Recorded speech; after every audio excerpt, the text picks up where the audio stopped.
On to the next disease.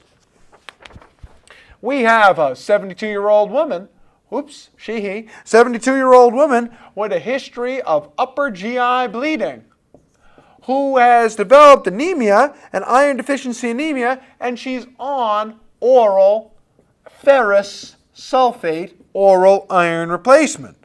Now, she's got diabetes, she's got neuropathy, she's also on amitriptyline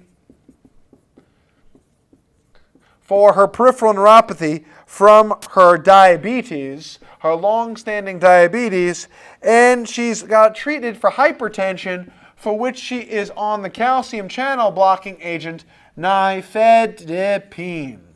She's on nifedipine. She currently has constipation. Why'd you have to be so constipated? She's got constipation, and the stool is black. Black poo-poo. Black stool. Now, the question is, why is this young female, 72-year-old ovary-possessing person, why is this person having constipation is the big issue. Why? Why is she having constipation? Now, the black stool. How do we know whether this black stool, whether this is from the ferrous sulfate or whether it's from GI bleeding?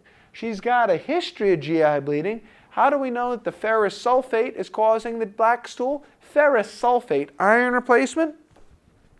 Only 2% of oral iron is absorbed.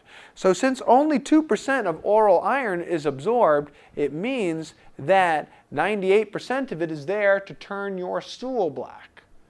How do we know whether her stool is black because she is constipated from the ferrous sulfate, or whether her stool is black because she's bleeding? Blood gives you black stool. Ferrous sulfate gives you a black stool because they're both iron. How do you know which one? Stool guaiac does distinguish. Stool occult blood testing does distinguish, because blood